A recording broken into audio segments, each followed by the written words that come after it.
preserving state sovereignty. It's an organization that has spread around nationally, and it's legislators pushing back against the federal government, trying to get some balance in our government. States where the state sovereignty means something, and where we have balance in our government. Well, when we knew that the federal government was trying to push Obamacare through, I sponsored a 4-page piece of legislation. This 4-page piece of legislation said only 2 things, really. It said that if Congress passes a health care takeover, it would not be recognized in the state of Utah until the Utah legislature has given final approval. And secondly, no citizen in the state of Utah would be required by any government agency to purchase health care insurance or be considered a criminal. That's what the individual mandate in Obamacare does. Well, the Democrats, they said this is a worthless message bill. You probably have heard that before. This is a message bill. Waste of time. It's a complete waste of time. This bill will do nothing. They say, in fact, it's just Carl Wimmer standing up and trying to pad his conservative credentials. You know, they threw everything at me they possibly could.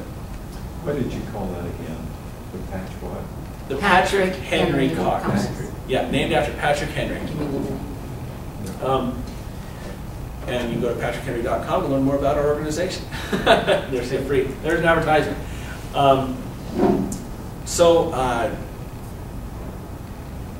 At the exact same time, Congress is passing and arguing Obamacare. They pass Obamacare. Obama signs it into law. 26 states file a lawsuit against Obamacare, against the federal government. You know, we're part of that lawsuit. We filed it down in Florida, in the Florida federal court. Immediately, the federal government files a motion to dismiss, saying the states don't have standing. Several things that they were trying to dismiss the case on, but one of them was standing, saying the states don't have standing because no state in the nation had law in the books before Obamacare passed. Okay? The judge took it under advisement, and a year ago he came out with his decision. And here's what happened. In the bill that I drafted here in Utah, we put one paragraph in there called an immediate effective date. What that means is that if it passes in the House with 2/3, passes in the Senate with 2/3, as soon as the governor signs it, it is law of the land. Okay? Usually, when a law passes and the governor signs it, it has a delayed implementation. It doesn't go into law immediately. What the judge discovered is that on March 23rd of 2010, President Obama signed Obamacare into law. On March 22nd, the day before, Governor Herbert signed my bill into law. The judge ruled that Utah had a law in the books. He said Utah had a law in the books, Utah has standing.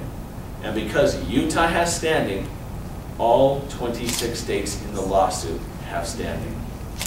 He ruled that Obamacare was unconstitutional. He threw it out. That lawsuit is the same lawsuit that's now in the United States Supreme Court, where I believe by spring we will have won 5-4 and Obamacare will be overturned, and it's part of our history.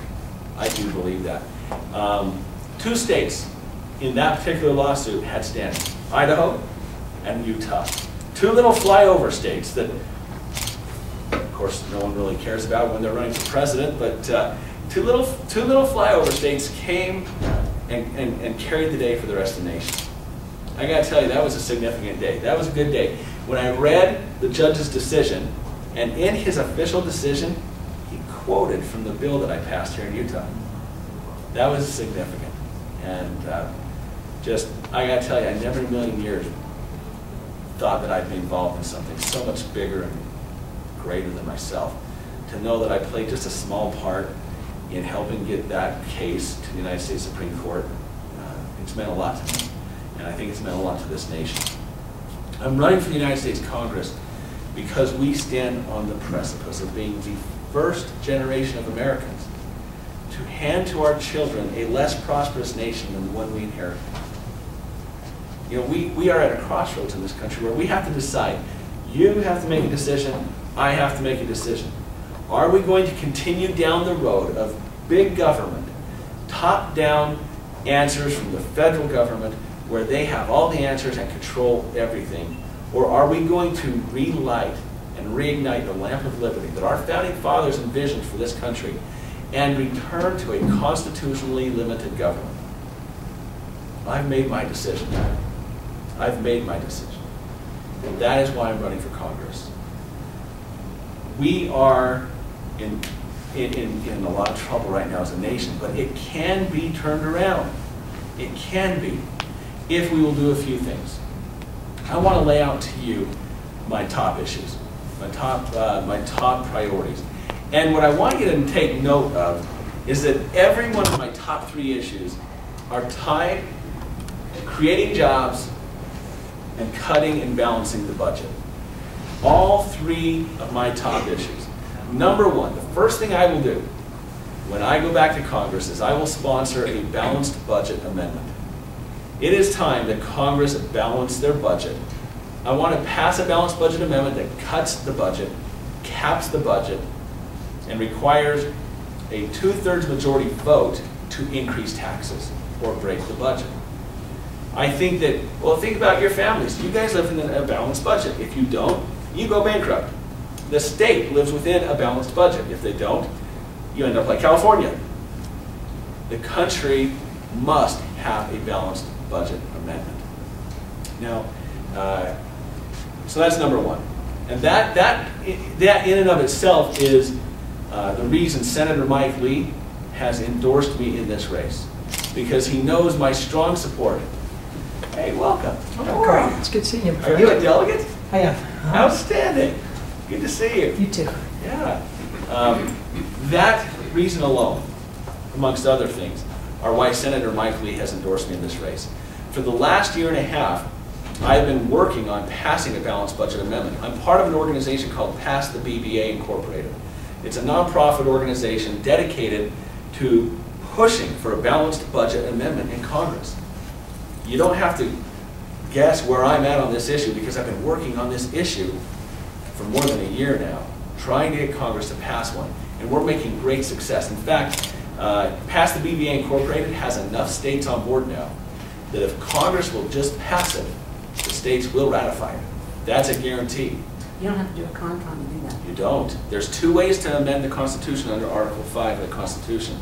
Article 5 of the Constitution is how you amend the Constitution.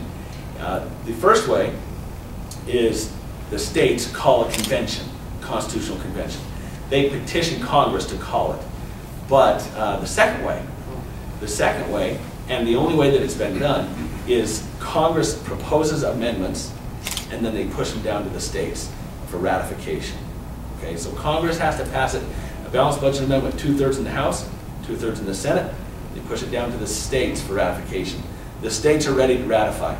I've been working with the states for the last 1.5 years, getting chairmen set up, getting legislators set up. The states are ready to ratify. We just need to get Congress to pass it. That's my number 1 priority. My number 2 priority is to deregulate. You know, it was not government regulation that made this country the economic world powerhouse. It wasn't government regulation that made this country grow. It was you.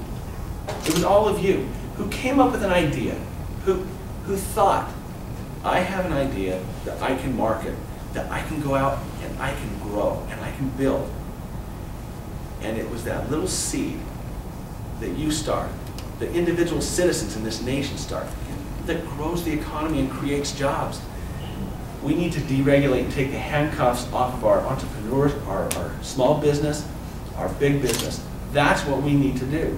I would do everything I could to go back and repeal Sarbanes-Oxley, which is just absurd regulation. I go back and repeal Dodd-Frank, which is also just crushing regulation on the market.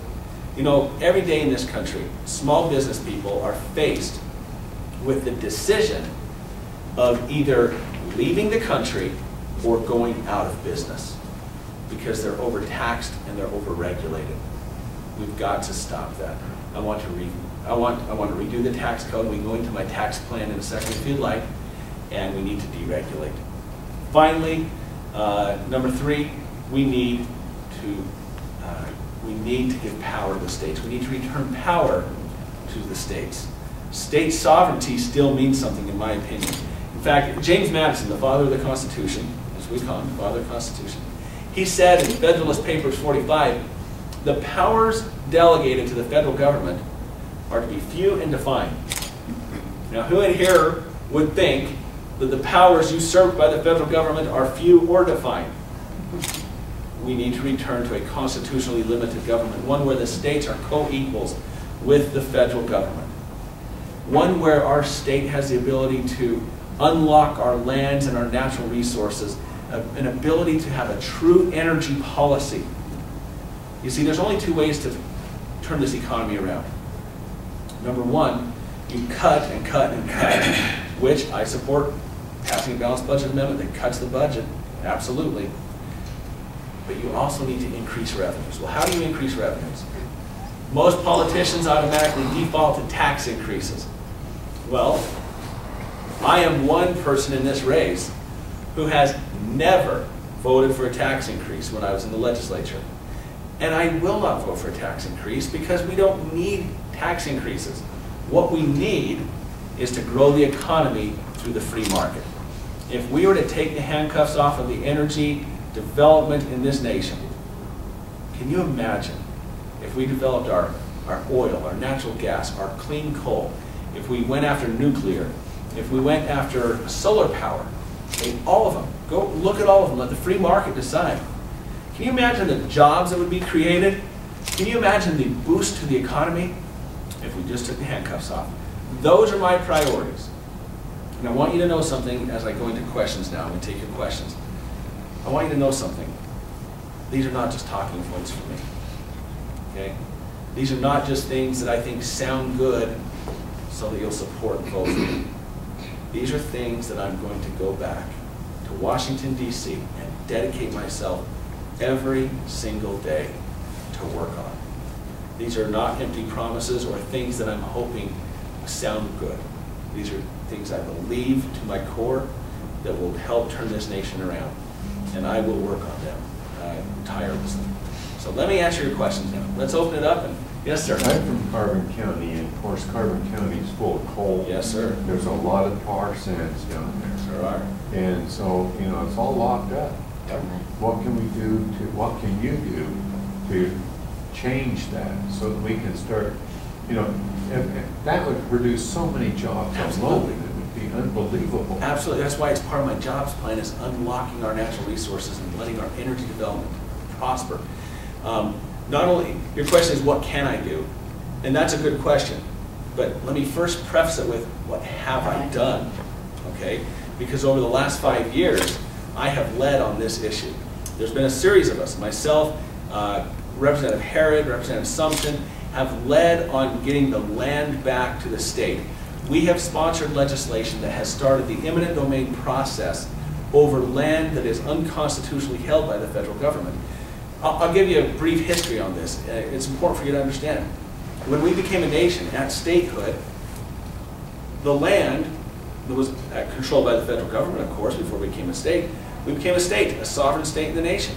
The land was supposed to be sold off, and 5% of the proceeds were supposed to come to the state of Utah. That is a lot of money. That's billions, trillions, in fact, of dollars coming to the state. Those lands have never been sold off. The federal government has kept control of that land, violating our contract at statehood. Okay? Furthermore, they've locked up our school trust lands. School trust lands are supposed to be developed and